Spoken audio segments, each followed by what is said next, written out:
Saya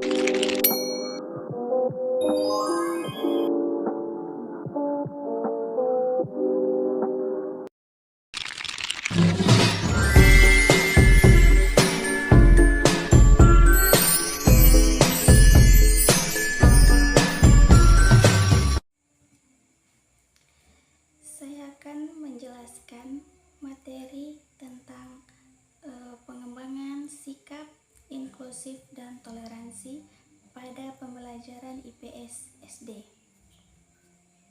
Yang pertama yaitu ada pendahuluan. Pendidikan ilmu pengetahuan sosial atau IPS di jenjang sekolah dasar atau SD tidak hanya bertujuan untuk mengenalkan pengetahuan faktual tentang masyarakat, geografi, sejarah, dan ekonomi, tetapi juga sebagai sarana strategi dalam pembentukan sikap sosial peserta didik, terutama dalam mengembangkan sikap inklusif, toleransi.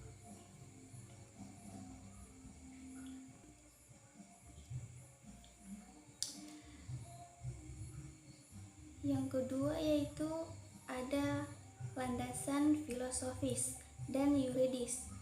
Nilai-nilai Pancasila menjadi fondasi utama dalam membangun karakter peserta didik yang inklusif dan toleran. Sebagai dasar negara, Pancasila mengandung nilai-nilai kemanusiaan, keadilan sosial, dan persatuan yang sejalan dengan semangat inklusivitas.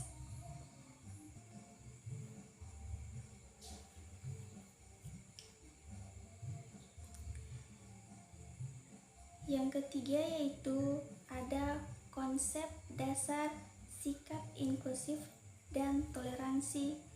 Sikap inklusif dalam konteks pendidikan dasar dapat dipahami sebagai sikap terbuka, menghargai perbedaan, dan mengakomodasi keberagaman individu tanpa diskriminasi. Inklusivitas menekankan pada penerimaan terhadap seluruh individu tanpa memandang latar belakang, suku, agama, budaya, jenis kelamin, atau kemampuan.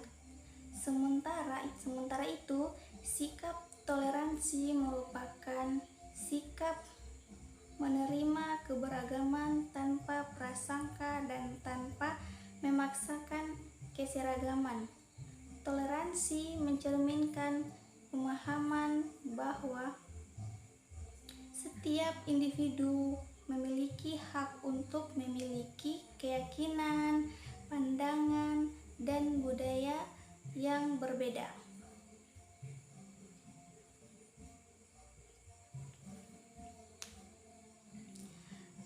Yang keempat yaitu ada strategi pembelajaran untuk mengembangkan sikap inklusif dan toleransi.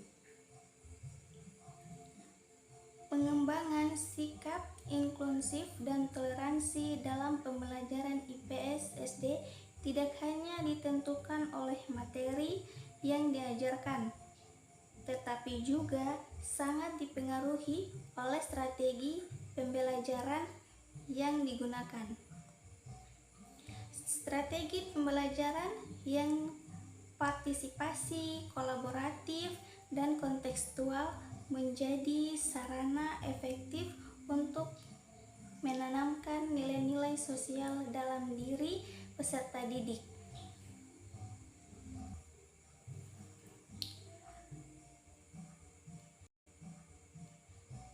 Yang kelima yaitu pengintegrasian nilai-nilai inklusif dan toleransi dalam materi IPS SD. Integrasi nilai-nilai inklusif dalam toleransi dalam materi IPS SD menjadi bagian penting dalam menciptakan proses pembelajaran yang bermakna sekaligus membentuk karakter siswa. Pengintegrasian nilai-nilai tersebut membutuhkan peran aktif guru dalam merancang kegiatan pembelajaran yang kontekstual, menyentuh aspek emosional siswa serta mendorong keterlibatan aktif mereka dalam proses pembelajaran.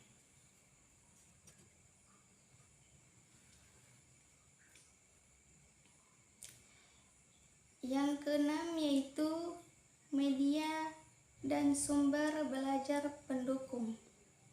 Media dan sumber belajar merupakan komponen penting dalam pembelajaran IPS yang bertujuan mengembangkan sikap inklusif dan toleransi.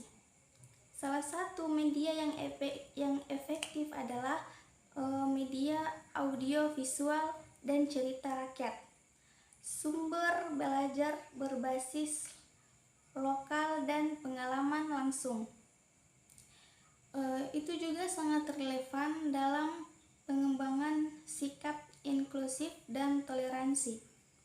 Pembelajaran yang mengangkat realitas sosial di lingkungan sekitar, siswa akan lebih mudah dipahami dan diterima.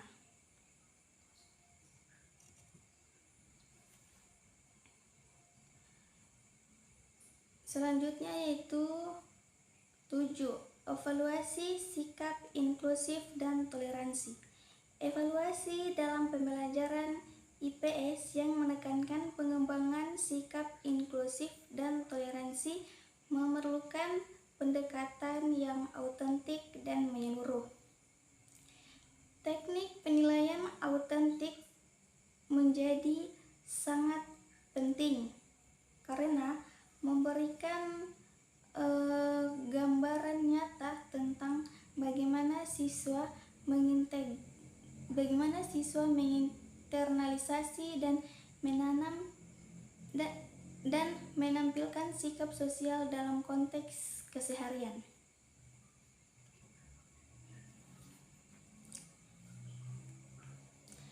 Dan yang terakhir yaitu ke-8, studi kasus dan praktik baik.